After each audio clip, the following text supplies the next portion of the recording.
तीन पड़ोसी मुस्लिम देशों से आए अल्पसंख्यकों को नागरिकता में सहूलियत देने वाला कानून लोकसभा चुनाव से पहले ही लागू हो सकता है। सूत्रों के मुताबिक नागरिकता संशोधन अधिनियम यानी CAA के लिए नियमों का नोटिफिकेशन लोकसभा चुनावों के ऐलान से काफी पहले ही जारी कर दिए जाएंगे। जाहिर है कि CAA लागू हुआ तो लोकसभा चुनाव का भी बड़ा मुद्दा बनेगा। बीजेपी से अपने पक्ष में भुनाने का भरपूर प्रयास करेगी, जबकि विपक्षी दल इसे मुस्लिम विरोधी कदम बताकर अल्पसंख्यक वोटों का ध्रुवीकरण करने की जुगत लगाएगी। बता दें कि CAA कानून पारित होने के बाद देश भर में व्यापक प्रदर्शन हुए। मुसलमानों, सिविल सोसाइटी के तबके और कुछ संगठनों ने CAA का ये कहकर विरोध किया कि इसमें मुसलमानों को बाहर रखा गया है। लंबे समय तक चले विरोध प्रदर्शन के मद्देनजर कानून लागू करने के लिए सरकार ने नियम ही नहीं बनाए और इसके लिए बार बार समय बढ़ाने का अनुरोध करती रही। वहीं अब नियम तैयार है और ऑनलाइन पोर्टल भी तैयार हो चुका है। सूत्रों ने कहा है कि पूरी प्रक्रिया ऑनलाइन होगी और आवेदक अपने मोबाइल फोन से भी आवेदन कर सकते हैं। सूत्रों के मुताबिक आने वाले दिनों में CAA के लिए नियम जारी करने जा रहे हैं। एक बार नियम जारी होने के बाद कानून लागू किया जा सकता है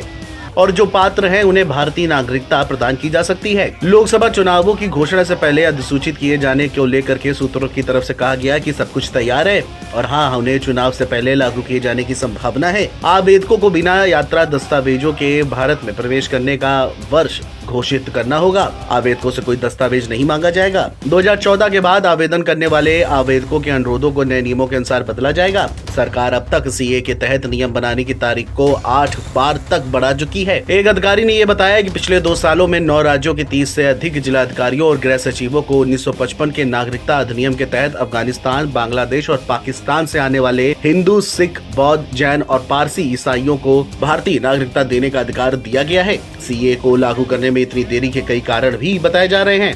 इनमें से एक प्रमुख कारण है असम और त्रिपुरा सहित कई राज्यों में CAA का जमकर विरोध होना। केंद्रीय गृह मंत्री अमित शाह ने पिछले हफ्ते पश्चिम बंगाल में पार्टी की एक सभा को संबोधित करते हुए कहा था कि भाजपा CAA के लिए प्रतिबद्ध है। उन्होंने कहा कि दीदी अक्सर CAA के बारे में हमारे शरणार्थी भाइयों को गुमराह करती हैं। मैं स्पष्ट कर दूं कि CAA देश का कानून है और इसे कोई नहीं रोक सकता।